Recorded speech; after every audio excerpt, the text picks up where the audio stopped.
optionally retired na po si General Torres. Yes, as of yesterday. Kailan po ang aasahan namin na doon?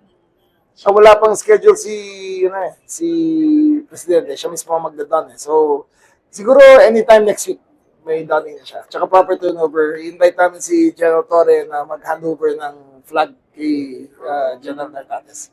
We want to clear the air. Gusto namin ang buong police force unified. Gusto namin ng PNP, PNPA at saka PMA bumalik ang relation sila.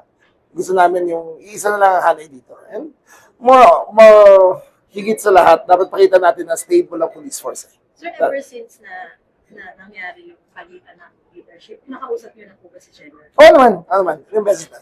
Nagtatawagan kami lagi. Kinongratulate ko siya lalo na nung na-appoint siya MMDA. Ako ang tumawag sa kanya para i-process yung optional retirement niya.